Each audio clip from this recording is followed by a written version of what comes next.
بسم اللہ الرحمن الرحیم۔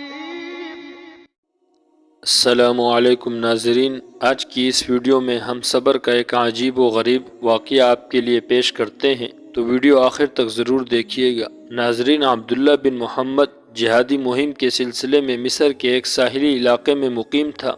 ٹہلتا ہوا ایک بار ساحل سمندر پر جا نکلا، وہاں دیکھا کہ خیمے میں ہاتھ پاؤں سے معذور اور آنکھوں کی بینائی سے محروم ایک شخص پڑا ہے۔ اس کے جسم میں صرف اس کی زبان سلامت ہے، ایک طرف اس کی یہ حالت اور دوسری طرف وہ بآواز بلند کہہ رہا ہے، میرے رب، مجھے اپنی نعمتوں پر شکر کی توفیق عطا فرما۔ مجھے تو نے اپنی مخلوق میں سے بہت سو پر فضیلت اور فوقیت بخشی ہے، اس فوقیت پر مجھے اپنی حمد و ثنا کی توفیق عطا فرما۔ ناظرین، عبداللہ نے یہ دعا سنی تو اسے بڑی حیرت ہوئی۔ ایک آدمی ہاتھ پاؤں سے معذور، بینائی سے محروم ہے، جس میں زندگی کی تازگی کا کوئی اثر نہیں، اور وہ اللہ تعالیٰ کی نعمتوں پر شکر کی دعا مانگ رہا ہے۔ اس کے بعد اس کے پاس آ کر سلام کیا اور پوچھا، حضرت، آپ اللہ تعالیٰ کی کس نعمت اور فوقیت پر شکر اور حمد و ثنا کی توفیق کی طلبگار ہیں؟ تو اس شخص نے جواب میں فرمایا، اور خوب فرمایا، آپ کو کیا معلوم میرے رب کا میرے ساتھ کیا معاملہ ہے؟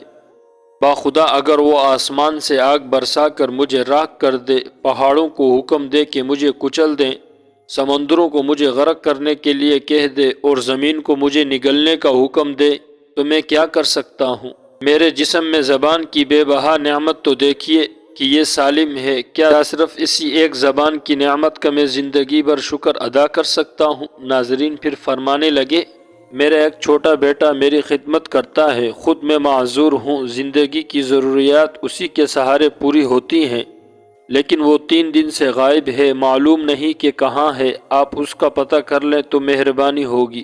ایسے صابر و شاکر اور محتاج انسان کی خدمت سے بڑھ کر اور کیا بات ہو سکتی ہے؟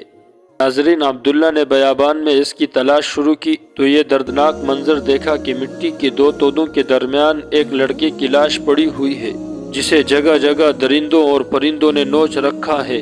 یہ اسی معذور شخص کے بیٹے کی لاش تھی۔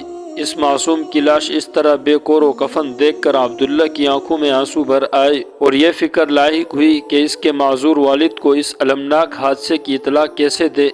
ان کے پاس گئے اور لمبی تمہید کے بعد انہیں اطلاع کر دی۔ بیٹے کی وحشتناک موت سے کون ہوگا جس کا جگر پارا پارا نہ ہو؟ وہ خبر سن کر معذور والد کی آنکھوں سے آنسو بہنے لگے، دل پر غموں کے بادل چھا گئے تو آنکھوں سے اشکوں کی برسات شروع ہو گئی۔ یہ بھی اللہ تعالیٰ کی ایک نعمت ہے کہ غم کا غبار اشکوں میں ڈھل کر نکل جاتا ہے۔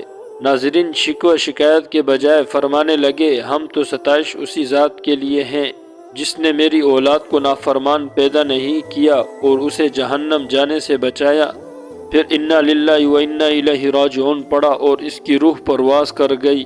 ان کی اس طرح اچانک موت پر عبداللہ کے ضبط کے سارے بندھن ٹوٹ گئے اور وہ پھوٹ پھوٹ کر رونے لگا۔ کچھ لوگ اس طرف نکلے اور رونے کی آواز سنی اور خیمے میں داخل ہوئے۔ میت کے چہرے سے کپڑا ہٹایا تو اس سے لپٹ گئے، کوئی ہاتھ چومتا، کوئی آنکھوں کو بوسہ دیتا، ساتھ ساتھ کہتے جاتے، ہم قربان ان آنکھوں پر جنہوں نے کبھی کسی غیر محرم کو نہیں دیکھا، ہم فدا اس جسم پر جو لوگوں کے آرام کے وقت سجدہ ریز رہتا تھا، جس نے اپنے رب کی کبھی نافرمانی نہیں کی۔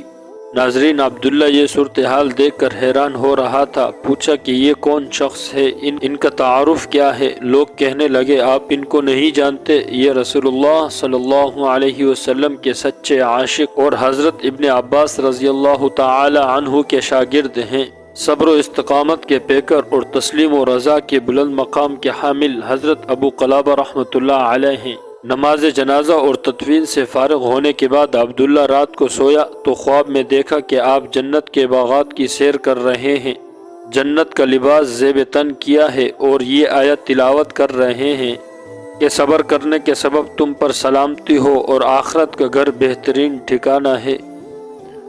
عبداللہ نے پوچھا، آپ وہی معذور شخص ہیں؟ فرمانے لگے، جی ہاں، میں وہی معذور شخص ہوں۔ اللہ تعالیٰ کے ہاں چند بلند مراتب اور درجات ایسی ہیں جن تک رسائی مصیبت میں صبر، راحت میں شکر اور جلوت و خلوت میں خوف خدا کے بغیر ممکن نہیں۔ اللہ تعالیٰ نے اسی صبر و شکر کی بدولت مجھے ان نعمتوں سے سرفراز فرمایا ہے۔